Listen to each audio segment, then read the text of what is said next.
నమస్తే, welcome to Avani news network. ఇవాళ దేశవ్యాప్తంగా బీజేపీ కార్యకర్తలు ఆందోళన చేస్తున్నారు. బీజేపీ నాయకులు కూడా చాలా చోట్ల పాల్గొంటున్నారు. ముఖ్యంగా కాంగ్రెస్ ఆఫీసుల ముందు ఢిల్లీతో సహా అన్ని చోట్ల ఆందోళన చేస్తున్న ప్రదర్శనలు నిర్వహిస్తున్నారు.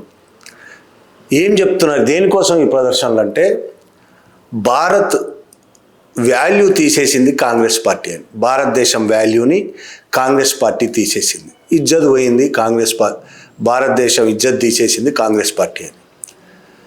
నిన్నటిదాకా జరిగిన చర్చ ఏంటి? ఏఐ సమ్మిట్, భారతదేశ రాజధాని ఢిల్లీలో జరుగుతున్న ఏఐ సమ్మిట్లో గల్గోటియా యూనివర్సిటీ చేసిన పనికి భారతదేశం విలువ పోయింది ప్రపంచం అంతా అనేది చర్చ జరిగింది. గల్గోటియా యూనివర్సిటీ చేసిన మోసం, గల్గోటియా యూనివర్సిటీకి బీజేపీ వాళ్ళు సహకరించిన విధానం, మోడీతో సహా ప్రతి ఒక్క మంత్రులు, కేంద్ర మంత్రులతో సహా, మోడీ ప్రధానమంత్రితో సహా ప్రతి ఒక్కళ్ళు సహకరించిన విధానం, గల్గోటియా యూనివర్సిటీకి బీజేపీకి ఉన్న లింక్, దీని మీద దేశవ్యాప్తంగా చర్చ జరిగింది, ప్రపంచవ్యాప్తంగానే చర్చ జరిగింది. మోసం చేసింది గల్గోటియా యూనివర్సిటీ. మోసం చేసి ఈ దేశంలో ప్రధానమంత్రి మోడీ విశ్వగురు అవుదామనుకుంటున్నాడా అనే ప్రశ్నలు కూడా వచ్చాయి. ఈ నేపథ్యంలో బీజేపీకి ఒక మంచి అవకాశం దొరికింది. నిన్న ఏఐ సమ్మిట్ జరుగుతుండగా కొంతమంది యూత్ కాంగ్రెస్ కార్యకర్తలు నిరసన ప్రదర్శన చేశారు. అర్ధనగ్నంగా షర్ట్లు ఇప్పేసి టీషర్ట్లు పట్టుకొని నిరసన ప్రదర్శనలు చేశారు. దేనికోసం చేశారు నిరసన ప్రదర్శనలు? అమెరికా ఇండియా ట్రేడ్ డీలు మోసపూరితమైనదని, భారతదేశ ప్రయోజనాలను తాకట్టు పెట్టే విధంగా ఉందని, భారతదేశం రైతులు, యువత ప్రయోజనాలు తాకట్టు పెడుతుందని, డేటా ప్రైవసీ ప్రయోజనాలకు వ్యతిరేకంగా ఉందని నినాదాలు చేస్తూ వాళ్ళు ఏఐ సమ్మిట్ దగ్గర ప్రదర్శన నిర్వహించారు. 10 మంది 20 మంది ఉంటారు, ప్రదర్శన నిర్వహించారు. అమెరికా కార్పొరేట్ ప్రయోజనాల కోసమే మోడీ ఈ డీల్కి ఒప్పుకున్నాడని, ఒప్పందం చేసుకున్నాడు అనేది వాళ్ళ ప్రధాన ఆరోపణ. దాంతో వాళ్ళు ఏఐ సమ్మిట్ దగ్గర ప్రదర్శన నిర్వహించారు. దానివల్ల ఏఐ సమ్మిట్ దగ్గర కాంగ్రెస్ కార్యకర్తలు, యూత్ కాంగ్రెస్ కార్యకర్తలు చేసిన ప్రదర్శన వల్ల భారతదేశం షేమ్ అయిందని ప్రపంచ దేశాల ముందు అనేది ఇప్పుడు బీజేపీ చేస్తున్న ఆరోపణ. ఒక్కరోజు ముందు ఇవన్నీ బీజేపీ మీద వచ్చిన ఆరోపణలు. షేమ్ చేసింది బీజేపీ మద్దతు ఇస్తున్న గల్గోటియా యూనివర్సిటీ విలువ తీసేసింది భారతదేశం అనేది నిన్నటిదాకా వచ్చిన ఆరోపణలు ఒక్కసారి దాన్ని చేంజ్ చేసి దేశవ్యాప్తంగా ప్రదర్శనలు మొదలుపెట్టింది. ఇదేనైనా ఇంతకుముందు గతంలో కూడా చాలాసార్లు చెప్పాను నేను, భారతదేశంలో బీజేపీ ఏ పని చేసినా, ఆర్ఎస్ఎస్ ఏ పని చేసినా అది ప్రజలకు వ్యతిరేకమైనదైతే, ప్రజలు దాన్ని గుర్తిస్తే వెంటనే ఇంకొక రకమైన టర్న్ ఇచ్చి దానికి ఈ విషయాన్ని పక్కదోవ పట్టించడం అనేది వెన్నతో పెట్టిన విద్య వాళ్ళకి. అట్లా ఇప్పుడు యూత్ కాంగ్రెస్ చేసిన ప్రదర్శన మీద కూడా చాలా పెద్ద ఎత్తున ప్రచారం చేస్తున్నారు, దాడి చేస్తున్నారు, రాహుల్ గాంధీ మీద దాడి చేస్తున్నారు, ప్రదర్శనలు చేస్తున్నారు. ఇలాంటి ప్రదర్శనలు ఏఐ సమ్మిట్ ప్రపంచవ్యాప్తంగా అన్ని దేశాల నుంచి కంపెనీలు వచ్చాయి. ప్రపంచం మొత్తం ఏఐ సమ్మిట్ వైపు చూస్తుంది అని ప్రభుత్వం చెప్పుకుంటుంది. ఇలాంటి ప్రపంచవ్యాప్త సమ్మిట్ దగ్గర నిరసన ప్రదర్శన చేయడం అనేది ఈ దేశానికి విలువ తీయడము, ఈ దేశానికి చెడ్డ పేరు తేవడం అనేది వీళ్ళు అంటున్నారు కదా బీజేపీ వాళ్ళు. అది నిజంగా చెడ్డ పేరా కాదా, ఏం జరుగుతుంది అది వేరే విషయం, అది మాట్లాడదాం. కానీ ఇలాంటి పని బీజేపీ ఎన్నడూ చేయలేదా? దీనికంటే ఎక్కువ స్థాయిలో, పెద్ద స్థాయిలో బీజేపీ ఇలాంటి పనులే చేసింది. మీకు గుర్తుండి ఉంటుంది కొంతమందికైనా, 2010లో మన దేశంలో కామన్వెల్త్ క్రీడలు జరిగినాయి. కామన్వెల్త్ క్రీడలు జరిగినప్పుడు కొన్ని వందల మంది బీజేపీ కార్యకర్తలు, నిన్న ఏఐ సమ్మిట్ దగ్గర 10-20 మంది కాంగ్రెస్ కార్యకర్తలు కానీ కొన్ని వందల మంది బీజేపీ కార్యకర్తలు అక్కడ ఒక్క చోటగా దేశవ్యాప్తంగా చేశారు. కామన్వెల్త్ గేమ్స్ జరుగుతున్న చోట కూడా కొన్ని వందల మంది బీజేపీ కార్యకర్తలు కామన్వెల్త్ గేమ్ల సందర్భంగా నిరసన ప్రదర్శనలు చేశారు. దానికి వాళ్ళు చాలా కారణాలు చెప్పొచ్చు. కామన్వెల్త్ గేమ్ ఏర్పాటు చేయడంలో చాలా అవినీతి జరిగిందని ఇంకా రకరకాల ఆరోపణలు వాళ్ళవి కూడా ఉన్నాయి. ఎన్ని చేసినా ఆ రోజు ప్రపంచం మొత్తం ఆ నిరసన ప్రదర్శనలు చూసింది. ఒకళ్ళు ఇద్దరు 10 మందో 20 మందో చేసిన నిరసన ప్రదర్శనలు కాదు అవి. వందల మంది ప్రదర్శన చేశారు, లాఠీచార్జ్ అయింది, టియర్ గ్యాస్ వదిలారు, చాలామందిని అరెస్ట్ చేశారు. నిన్న ఒక్క కాంగ్రెస్ కార్యకర్తలే వెళ్ళారు. ఆ రోజు ఆ నితిన్ గడ్కరీ, విజయ్ గోయల్, విజేందర్ గుప్తా లాంటి పెద్ద పెద్ద నాయకులు ఆ రోజు ప్రదర్శనలకు నాయకత్వం వహించారు. అప్పుడు కూడా సేమ్ కామన్వెల్త్ గేమ్స్ జరుగుతున్నప్పుడు ఆ విధంగా చేయడం షేమ్ కాదా అని ఎవరైనా ప్రశ్నిస్తే ఇప్పుడు ఇవాళ దేన్నైతే వాళ్ళు వ్యతిరేకిస్తున్నారు అదే పని వాళ్ళు చేశారు బీజేపీ వాళ్ళు. నిజంగా ఇవాళ కాంగ్రెస్ వాళ్ళు అక్కడికి పోయి చేయాల్సిన అవసరం ఏంటి అనేది చాలామంది ప్రశ్నిస్తున్నారు. నిజమే, ఒక దేశంలో ప్రపంచవ్యాప్తంగా దృష్టిని ఆకర్షించే ఒక ఈవెంట్ జరుగుతున్నప్పుడు అక్కడ నిరసన తెలపడం సరైందేనా? ఇది అసలు సాంప్రదాయంగా ఉందా? ప్రపంచంలో ఎక్కడైనా జరుగుతుందా? ఇలాంటి ప్రశ్నలు కూడా వేస్తున్నారు చాలామంది. ఉంది. ప్రపంచవ్యాప్తంగా, ఒక్క భారతదేశంలోనే కాదు, ప్రపంచవ్యాప్తంగా అమెరికాతో సహా ఇలాంటి ఈవెంట్లు ఎక్కడ జరిగినా అమెరికాలో జరిగితే అమెరికన్ ప్రభుత్వానికి వ్యతిరేకంగా, లేదు ఆ ఈవెంట్కి వస్తున్న ఇతర దేశాల ప్రతినిధులకు వ్యతిరేకంగా కొన్ని వేల మంది ప్రదర్శనలు చేసిన, నిరసనలు చేసిన చరిత్ర ఈ ప్రపంచానికి ఉన్నది. అన్ని దేశాల్లో, ఏ దేశంలో జరిగిన, బ్రిటన్లో జరిగిన, అమెరికాలో జరిగిన, ఇంకే దేశంలో జరిగిన ఇలాంటి ప్రదర్శనలు జరుగుతాయి. ఎందుకంటే తమ గొంతును ప్రపంచం మొత్తం వినాలని. ఏ దేశంలో చేసే ప్రదర్శనలు ఆ దేశంలో మీడియా చాలా చోట్ల వినిపిస్తుంది, భారతదేశం లాంటి చోట్ల వినిపించదు, చూపించదు. ప్రజలకు ఛానల్స్ చూపించవు, పత్రికలు రాయవు. ఎందుకంటే అధికార పార్టీ చేతుల్లో, అధికారం ఎవరి చేతుల్లో ఉందో వాళ్ళ చేతుల్లోనే మీడియా ఉంటుంది కాబట్టి ఇక్కడ కనీసం ప్రజలకు తెలియకుండా చేస్తాయి ఆ ప్రదర్శనలు. కానీ ప్రపంచవ్యాప్తంగా జరుగుతున్న ఒక ఈవెంట్ దగ్గర ఇలాంటి ప్రదర్శనలు జరిగితే ఈ దేశంలో ఇలా జరుగుతుంది, ఫలానా చోట ఇలా జరుగుతుంది, ఫలానా జరిగిన దానికి వ్యతిరేకంగా మేము నిరసన తెలుపుతున్నాం అనే వార్త ప్రపంచవ్యాప్తంగా ప్రజలకు తెలుస్తుంది. అన్ని దేశాల మీడియా వస్తుంది కాబట్టి అది ప్రచారం జరుగుతుంది. దానివల్ల ఆ దేశం వాల్యూ పోవడం కాదు, ఆ దేశం వాల్యూ పోవడం అంటే అర్థమైంది, ఆ దేశ ప్రజల వాల్యూ పోవడం కదా. ఆ దేశ ప్రజల సమస్యల మీద రోజు ఆ సమస్యల కోసం సమస్యల వల్ల ఎన్ని కష్టాలు పడుతున్నారో ఆ దేశ ప్రజలు, వాళ్ళు తమ కష్టాలను ప్రపంచానికి వెళ్ళబోసుకోవడం అది అవసరం. ఈ ప్రపంచంలో ప్రజాస్వామ్యం ఉన్న చోట అది అవసరం. మా ఇంట్లో మేము ఏం చేసుకున్నా ఎవ్వరు ఏమనడానికి లేదు, పక్కింటోడికి తెలియడానికి లేదు. అన్ని ప్రైవేట్ వ్యవహారాలు అవ్వవు. నా కొడుకు, నా కూతురు, నేను కొట్టుకుంటా, నేను చంపుకుంటా అంటే కుదరదు.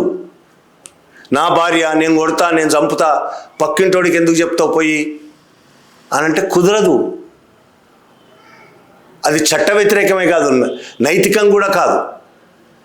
ప్రపంచానికి తెలియాల్సిన అవసరం ఉన్నది. ఈ దేశంలో జరుగుతున్న దుర్మార్గాలు, ఈ దేశంలో జరుగుతున్న అన్యాయాలు, అక్రమాలు, ఈ దేశంలో జరుగుతున్న మోసాలు, ఎవరి ప్రయోజనాల కోసం ఈ దేశ పాలకులు పనిచేస్తున్నారనే విషయం ఈ దేశ ప్రజలకే కాదు, ప్రపంచానికి కూడా తెలియాల్సిన అవసరం ఉన్నది.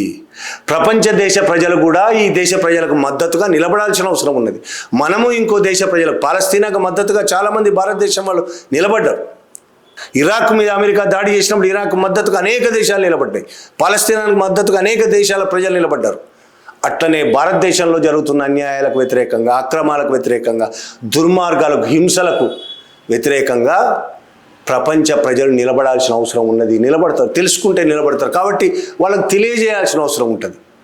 నా ఇంట్లో నేనేమైనా చేసుకుంటే చెల్లదు అట్లా మాట్లాడితే. ఆర్ఎస్ఎస్ సనాతన ధర్మానికి చెల్లుతుంది, వాళ్ళ మనవాదం కాబట్టి ఆ మనవాదం వాళ్ళ ఊర్లో, వాళ్ళ సమాజంలో ఏదైనా చేసుకుంటాం, చంపుతాం, దళితులను చంపుతాం, ఎస్సీలను చంపుతాం, ఎస్టీలను చంపుతాం, మహిళలను చంపుతాం, మా ఇష్టం, మా సమాజం మా ఇష్టం, మా ఊరు మా ఇష్టం, మా ఇల్లు మా ఇష్టం, మా దేశం మా ఇష్టం. ఇది చెల్లదు, ప్రజాస్వామ్య వ్యవస్థలో ఇది చెల్లదు. అందుకనే ప్రజాస్వామ్య వ్యవస్థ తీసేసి హిందూ రాష్ట్రం, హిందూ రాజ్యం కావాలని కోరుకుంటున్నారు వాళ్ళు. నియంతృత్వం అంటే ఒక రాజు పరిపాలిస్తాడు. అప్పుడు నియంత రాజు, అందరూ నోరు మూసుకొని ఎవ్వరు మాట్లాడకుండా ఇళ్లలో కూర్చోవాలి. అగ్రకులాలు పరిపాలిస్తాయి, మిగతా వాళ్ళందరూ వాళ్ళకి సేవ చేస్తూ బతకాలి. అందుకోసమే ఆ రాజ్యం తేవాలనుకుంటున్నారు. ఇప్పుడు అందులో భాగంగానే వాళ్ళు షేమ్ చేసి, నిజంగా ఒక ఏఐ పేరుతో, ఏఐ కుక్క పేరుతో చేసిన మోసానికి వీళ్ళ నిరసన ప్రదర్శన నిరసన ప్రదర్శనకు పోలిక ఏమైనా ఉందా? కనీసం వీళ్ళు మాట్లాడడానికి కనీసం పోలిక ఉందా? వాళ్ళు మోసం చేశారు. ఈ దేశం అద్భుతంగా అభివృద్ధి అయిందని చెప్పడానికి, విశ్వగురు మా మోడీ విశ్వగురు అని ప్రకటించుకోవడానికి, చైనా నుంచి రోబోట్ కొనుక్కొచ్చి మాదే అని ప్రకటించి మోసం చేశారు వాళ్ళు. ప్రపంచాన్ని, దేశాన్ని, ఈ దేశ ప్రజలను మోసం చేశారు. ఆ చేసిన మోసానికి ఒక నిరసన ప్రదర్శనకు పోలికుందా అసలు? ఎస్, నిరసన ప్రదర్శన ఎక్కడైనా చేయాల్సిందే. అది అంతర్జాతీయ సదస్సు కానీ, జాతీయ సదస్సు కానీ, ఏదైనా కానీ అవసరమైతే ఈ దేశంలో నా ఇంట్లో కూర్చొని ప్రభుత్వం ఈ దుర్మార్గాలు చేస్తుందని నాకు నేనే చెప్పుకుంటే నడవదు. నా పక్కింటోడికి గుసగుసగా చెప్తే నడవదు. ఖచ్చితంగా రోడ్డు ఎక్కాల్సిందే. నిజంగానే ఇవాళ మీడియా, నేషనల్ మీడియా ప్రచారం పెద్ద ఎత్తున దొరికింది ఛాన్స్. గల్గోటియా యూనివర్సిటీ గురించి ఏదో నత్తిగా మాట్లాడిన నేషనల్ మీడియా ఇవాళ ఛాన్స్ దొరికింది, వెంటనే రెచ్చిపోయింది. పెద్ద ఎత్తున వాల్యూ తీసేసింది కాంగ్రెస్ పార్టీ. రాహుల్ గాంధీ ఇదే చేస్తాడు. రాహుల్ గాంధీకి రాజకీయం తెలియదు, రాజకీయాలు తెలియదు, ఈ దేశం అంటే ప్రేమ లేదు, దేశద్రోహులు మొదలుపెట్టారు. నిజంగా ఈ దేశం పరువు ఇప్పుడే పోయిందా? 2002లో గుజరాత్లో మోడీ ముఖ్యమంత్రిగా ఉండగా వేలాది మందిని నరికి చంపినప్పుడు ప్రపంచమంతా నివ్వెరబోయి చూసింది. జాతి హననం జరిగినప్పుడు ప్రపంచమంతా నివ్వెరబోయి చూసింది. ఒక ముఖ్యమంత్రిగా ఆయన అమెరికా వెళ్ళడానికి వీసాకు అప్లై చేసి అమెరికా వీసాని రిజెక్ట్ చేసింది, అతను రావడాన్ని నిషేధించింది. కారణం ఏంటి? ఆయన ముస్లింలపై చేసిన దారుణాలను గుర్తించి ఈ విధంగా ఒక మతం మీద దుర్మార్గాలు చేశాడు కాబట్టి మా దేశం రానీయం, నేరాలు చేశాడు కాబట్టి మా దేశం రానీయం అని అమెరికా ఆ రోజు నిషేధించింది మోడీని. అప్పుడు ప్రపంచం ముందు మన వాల్యూ ఏమై ఉంటుంది? ప్రపంచం ముందు తలెత్తుకొని నిలబడ్డావా ఆ రోజు? మరి మా మోడీ గారు చాలా గొప్పగా అనేక వేల మందిని చంపాడు. గర్భిణీ స్త్రీల కడుపును చీల్చి గర్భస్థ శిశువును బయటికి లాగిన చరిత్ర 2002ది మోడీ పరిపాలనది. ఆ రోజు సామూహిక మానభంగాలు చేసిన చరిత్ర. చాలా గొప్పగా తలెత్తుకొని తిరుగుదామా మా దేశం ఇంత గొప్పది అని? సంవత్సరం పైగా ఈ భారతదేశ రైతులు ఢిల్లీ బార్డర్లో చలికి, ఎండకు, వర్షానికి జ్వరాల పాలై మరణిస్తూ వాళ్ళ హక్కుల కోసం పోరాడుతూ ఉంటే వాళ్ళ మీద లాఠీ చార్జీలు చేసి, టియర్ గ్యాస్లు వదిలి, వాళ్ళని బద్నాం చేసి, వాళ్ళని టెర్రరిస్టులను ప్రచారం చేసి, వాళ్ళ మీద అనేక దౌర్జన్యాలకు పాల్పడి కొన్ని చోట్ల బీజేపీ నాయకులు వాళ్ళ మీద జీపులు ఎక్కించి మర్డర్లు చేసి ప్రపంచవ్యాప్తంగా ప్రచారమైంది ఇది.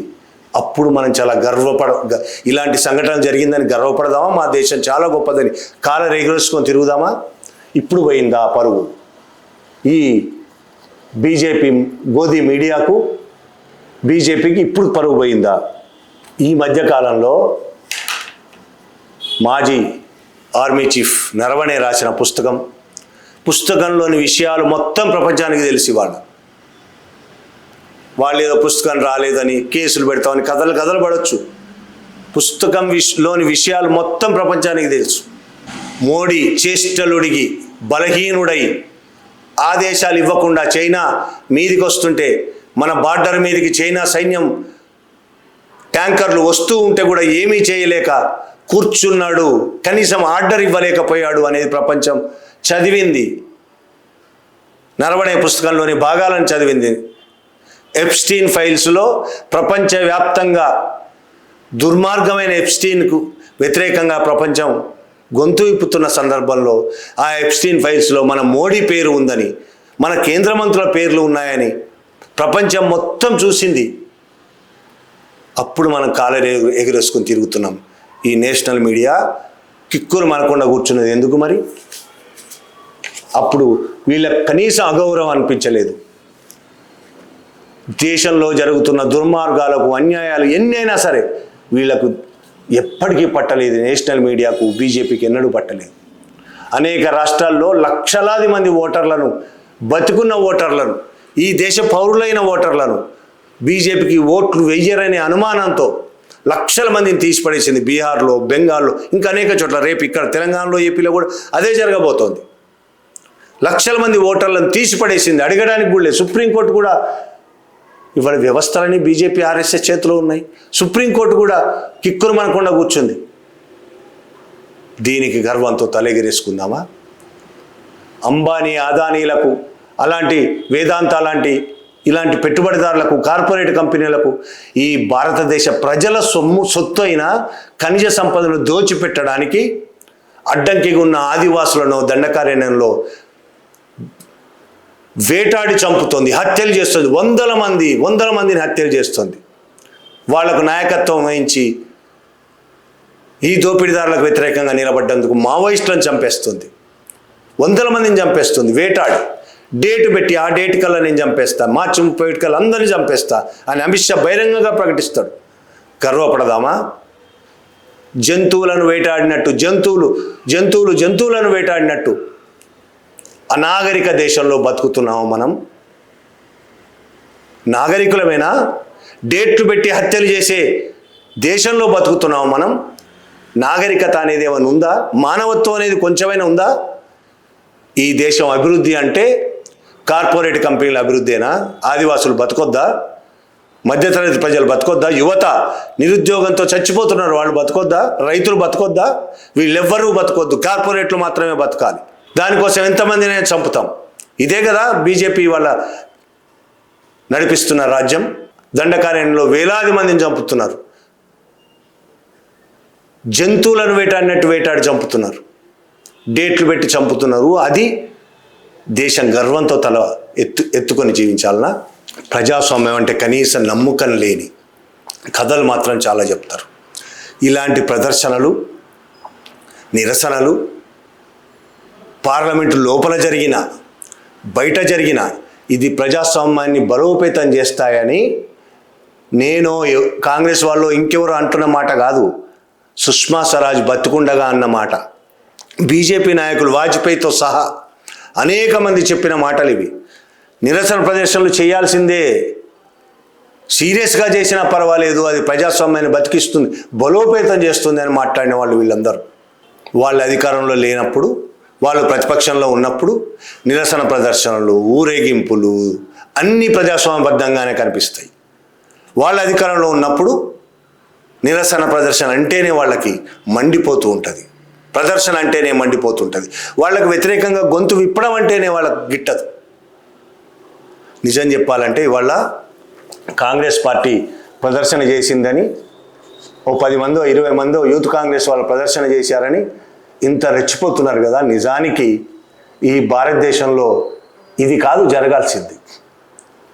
అసలు నిజంగా రాహుల్ నాయకత్వంలోనో, కాంగ్రెస్ ఖర్గే నాయకత్వంలోనో అసలు పోరాట పటిమ లేని పార్టీ కాంగ్రెస్ పార్టీ. ఏమాత్రం పోరాట పటిమ లేదు దానికి. కాంగ్రెస్ పార్టీ, బీజేపీ ఒక నాణ్యానికి బొమ్మ బొరుసు. కాబట్టి వీళ్ళేమి, ఇంకా నేను బీజేపీ ప్రతిపక్షంలో ఉన్నప్పుడు మిలిటెంట్ పోరాటాలు చేసింది, అది చేస్తుంది. కాంగ్రెస్కు అది కూడా లేదు. ప్రజల మీద నమ్మకం ఉంటే కదా ముందు వీళ్ళు పోరాటాలకు దిగేది. ప్రజలు బీజేపీ చేస్తున్న దుర్మార్గాలకు, ఆర్ఎస్ఎస్ చేస్తున్న దుర్మార్గ ప్రచారాలకు, విష ప్రచారాలకు వ్యతిరేకంగా భారతదేశ వ్యాప్తంగా ప్రజలు గొంతెత్తుతున్నారు, మాట్లాడుతున్నారు. కానీ వాళ్ళను కూడగట్టే సత్తా ఈ కాంగ్రెస్ పార్టీకి లేదు. ప్రజలను నమ్మి వాళ్ళతో పాటు రోడ్డెక్కి ఈ దుర్మార్గ పాలనకు వ్యతిరేకంగా పోరాడే సత్తా కాంగ్రెస్ పార్టీకి లేదు. ఏదో చిన్న 10 మందో 20 మందో ప్రదర్శనలు చేయమంటేనో, ఒక ఊరేగింపు తీయమంటేనో అంతవరకే వీళ్ళు పరిమితం. ఓటు చోరీ జరిగితే లక్షల మంది ఓట్లు తీసేస్తుంటే ప్రెస్ మీట్ పెట్టి చెప్తాడు రాహుల్ గాంధీ ఎక్కడెక్కడ ఏమేం జరిగింది. ఇన్వెస్టిగేషన్ ఆఫీసర్ మాత్రమే ఆయన. ఇగో ఇంత ఇన్వెస్టిగేట్ చేశాను నేను, ఇగో ఇది జరిగింది అని చెప్తాడు. అంతే, అంతకుమించి చేసేది ఏం లేదు. రోడ్డెక్కి ఓటు చోరీ అయిన, బీహార్లో ఓటు చోరీకి గురైన 50 లక్షల మందిని తీసుకొని రోడ్డెక్కడం అనే సాహసం చేయగలిగిండా ఆయన? చేస్తాడా ఆయన కానీ, కాంగ్రెస్ పార్టీ కానీ? ఇవాళ బెంగాల్లో జరుగుతుంది ఓటు చోరీ, కనీసం మమతా బెనర్జీ ఎదురు తిరుగుతోంది. కాంగ్రెస్ ఆ విధంగా నిలబడగలదా?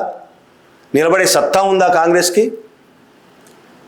ఈ దేశ ప్రజల ప్రయోజనాలకు అనుగుణంగా దేశ ప్రజలను కూడగట్టి నువ్వు కూడా కరలేదు, వాళ్ళే రెడీగా ఉన్నారు దేశ ప్రజలు. వాళ్ళకు నాయకత్వం నుంచి ముందుకు నడిపిస్తావా నడిపించావా? ఆ సత్తా ఉందా నీకు? అసలు కనీసం సత్తా లేదు. ఏంటి వాళ్ళు ఆలోచించేదంటే బీజేపీ మీద ఎప్పటికైనా ప్రజలకు నమ్మకం పోతుంది. నమ్మకం పోతే నెక్స్ట్ ఎవరిని గెలిపించాలి? మమ్మల్నే కదా. ఎందుకు హ్యాపీగా తిన్నంతకాలం తినేసి హ్యాపీగా కుర్చీల్లో కూర్చొని పాలన చేసినట్టు మాట్లాడినట్టు నటించి హ్యాపీగా పడుకొని సుఖాలసలు అలవాటు పడిన వాళ్ళు కాంగ్రెస్ నాయకులందరూ ఆ సుఖాలకు అలవాటు పడి రోడ్డు ఎక్కి పోరాటం అంటేనే వాళ్ళకు గిట్టదు బీజేపీ లాగానే. కాబట్టి ప్రజల కోసం రోడ్డు మీదకి రావడం వాళ్ళ వల్ల కాని పని. కథలు చెప్పమంటే చెప్తారు, 4 ప్రెస్ మీట్లు చెప్పెట్టమంటే కింది కార్యకర్తలను ఒక 10 మందిని ఒక ప్రదర్శన చేయమని చెప్పడానికి తప్ప ఇంకెందుకు పనికిరారు వీళ్ళు. నిజంగా వాళ్ళకి సత్తా ఉంటే ఇవాళ దేశవ్యాప్తంగా ప్రజలను కూడగట్టి బీజేపీ చేస్తున్న మోసాలను దుర్మార్గాలను ప్రజలు వ్యతిరేకంగా ఉన్నా సరే ఓటు చోరీ పేరుతో ఇంకా రకరకాల కుట్రలతో ఏ విధంగా వాళ్లే అధికారంలో ఉంటున్నారో 15 ఏళ్ల పాటు అధికారంలో ఉంటారు, 10 ఏళ్ల పాటు ఉన్నారు, ఇంకో 5 ఏళ్ల పాటు ఉంటారు, తర్వాత కూడా వాళ్లే ఉంటారు.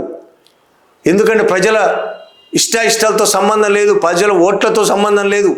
ప్రజలు బీజేపీకి అందరూ వ్యతిరేకంగా ఉన్నా 100% ప్రజలు వ్యతిరేకంగా ఉన్న బీజేపీయే గెలుస్తుంది ఈ దేశంలో.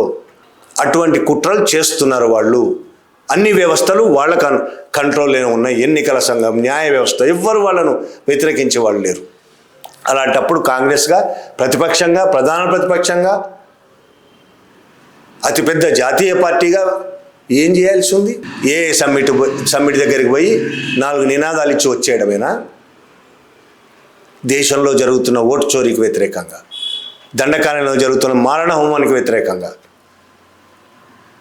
ఆదివాసుల భూములను మొత్తాన్ని కార్పొరేట్ కంపెనీలకు కట్టబెడుతున్న దానికి వ్యతిరేకంగా ఏం చేయాల్సి ఉంది రాహుల్ గాంధీ కావచ్చు, ఈ దేశ కాంగ్రెస్లోని ముఖ్యమైన నాయకులు ఎవరైనా కావచ్చు. ఎప్పుడు ఎలక్షన్లు వస్తాయా, మళ్ళీ నిలబడదామా, గెలిస్తే గెలుస్తాం, ఓడిపోతే ఓడిపోతాం, అది తప్ప వీళ్ళకి ఏమైనా ఉందా? చలనం ఉందా? కనీసం ఈ దేశం పట్ల ప్రేమ ఉందా వీళ్ళకి? ఈ దేశ ప్రజల పట్ల నమ్మకం ఉందా వీళ్ళకి? అట్లాంటి దేశ ప్రజల మీద కనీసం నమ్మకం లేని, ప్రజల పోరాటాల పట్ల సానుభూతి లేని, ప్రజల మరణాల పట్ల పట్టింపు లేని ఈ కాంగ్రెస్ నాయకులు ఏదో చిన్న ప్రదర్శన చేశారని బీజేపీ వాళ్ళు రెచ్చిపోతున్నారు. ఏదో జరిగిపోయిందని. ఏమీ జరగదు. ఈ కాంగ్రెస్ వల్ల ఈ దుర్మార్గమైన బీజేపీ ఈ దేశంలో ఓడిపోతుందని ఎవ్వరు భ్రమపడట్లే. కాంగ్రెస్ పార్టీ బీజేపీని ఓడిస్తుందని భ్రమ ఎవరికీ లేదు. ఇక్కడ ప్రజలు ఓడిస్తారు, కానీ ప్రజలు ఓడించిన వ్యవస్థలు మొత్తం మోడీనే నిలబడతాయి. మోడీ కాకపోతే, అమిత్ షా కాకపోతే, యోగి కాకపోతే ఇంకోళ్ళు ఎవరో ఒకళ్ళు, ఆర్ఎస్ఎస్ ప్రపోజ్ చేసిన ఇంకొకళ్ళు. ఆర్ఎస్ఎస్ రాజ్యం, హిందూ రాజ్యం స్థాపించడమే లక్ష్యంగా వాళ్ళు 40 ఏళ్ళలో 50 ఏళ్ళలో పరిపాలిస్తూనే ఉంటారు. కాంగ్రెస్ వాళ్ళకి ఏముంది? వాళ్ళ కాకపోతే రేపు అధికారంలోకి వస్తారు, రాకపోతే బీజేపీలో చేరుతారు, మంత్రి పదవి సంపాదిస్తారు. అస్సాం ముఖ్యమంత్రి కాంగ్రెస్ నాయకుడిగా ఉండి ఆయన మీద అనేక అవినీతి కేసులు వస్తే ఆ కేసుల నుంచి తప్పించుకోవడం కోసం బీజేపీలో చేరిండు. అస్సాం ముఖ్యమంత్రిగా ఉండి బీజేపీలో చేరిండు, క్లీన్ అయిపోయిండు, మొత్తం బీజేపీ ముఖ్యమంత్రి అయిపోయింది. ఇప్పుడు బీజేపీ నాయకుల కన్నా, మొదటి నుంచి ఉన్న బీజేపీ నాయకుల కంటే ఎక్కువ కాంగ్రెస్ మీద దాడి చేస్తుంది ఆయనే, మధ్యలో వచ్చిన ఆయనే. ఇట్లా చాలామంది కాంగ్రెస్ నాయకులు అవసరం వస్తే బీజేపీలో చేరిపోతారు. వీళ్ళకు వచ్చే నష్టం కూడా ఏమీ లేదు, వాళ్ళ జీవితాలకు ఏ నష్టం లేదు, సుఖంగా బతుకుతున్నారు వాళ్ళందరూ. ఈ ప్రజల పట్ల వాళ్ళకి ఏ ప్రేమాలు లేవు. నిజంగా ప్రేమ ఉన్నవాళ్ళు, ప్రజల పట్ల ప్రేమ ఉన్నవాళ్ళు వీటి గురించి ఆలోచించాల్సిన అవసరం ఉంది. ఓ చిన్న ప్రదర్శన, ఒక 4 రోడ్డు ఎక్కడమో కాదు, దేశవ్యాప్తంగా ప్రజలను దాన్ని కదిలించాల్సిన అవసరం ఉంది. దానివల్ల షేమ్ ఏం జరగదు. రైతులు, వేల మంది రైతులు సంవత్సరం పాటు ఢిల్లీ బార్డర్లో కూర్చుంటే భారతదేశం విలువేం పోలేదు. భారతదేశం రైతులు ఇంత గొప్పవాళ్ళు, ఇంత ధైర్యవంతులు అనేది ప్రపంచం చూసింది. మోడీ విలువ పోతే పోయిందేమో, బీజేపీ ఆర్ఎస్ఎస్ విలువ పోతే పోయిందేమో, కానీ భారతదేశ విలువ పోలేదు, పోదు. ఓ చిన్న ప్రదర్శన, నలుగురు మీటింగులు కాదు, దేశవ్యాప్తంగా అతి పెద్ద ఉద్యమం ఈ ఆర్ఎస్ఎస్ రాజకీయాలకు వ్యతిరేకంగా, దుర్మార్గాలకు, మారణకాండకు వ్యతిరేకంగా, అక్రమాలకు, మోసాలకు వ్యతిరేకంగా పెద్ద ఉద్యమం రావాల్సి ఉన్నది. Thank you very much.